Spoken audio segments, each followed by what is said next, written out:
Shalom.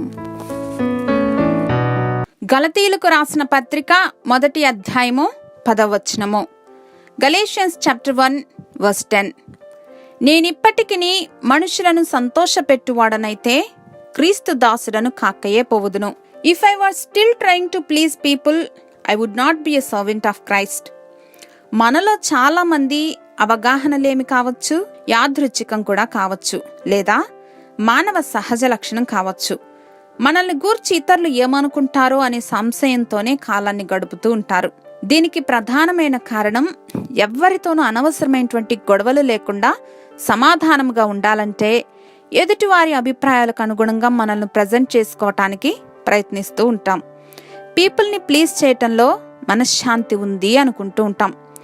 ఓవైపు దేవుని సంతోషపరిచేవారుగా ఉండాలనుకుంటే at the same time we seek the approval of other people. ఇది అన్ని వేళలా సాధ్యం కాదు. ఎందుకంటే దేవుని హృదయాన్ని సంతోషపరిచే అంశాలు మనుషులను సంతోషపెట్టకపోవచ్చు. అలాంటి సమయంలో ఎవరిని సంతోషపెట్టగోరుచున్నామనే స్పష్టమైన అవగాహనతో ముందుకెళ్ళాలి. కాబట్టి ఎవరినైనా సంతోషపరచాలని ప్రయత్నించే ముందు ఆ ప్రయత్నం దేవుని సంతోషపెట్టేదిగా ఉంటే అది మనకు నెమ్మదినిస్తుంది, ఆశీర్వాదకరంగా ఉంటుంది.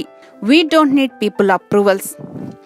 సర్వశ్రేష్ఠుడైన మా తండ్రి, మీ కృపలో నిత్యము ఆశీర్వదింపబడుతూ మా జీవితాలు ఎప్పుడు మిమ్మల్ని సంతోషపెట్టేవిగా ఉండలాగున జ్ఞానమిచ్చి కృపచేత నడిపించమని యేసు నామంలో ప్రార్థించి పొందుకొని ఉన్నాం మా ప్రియ పరలోకపు తండ్రి.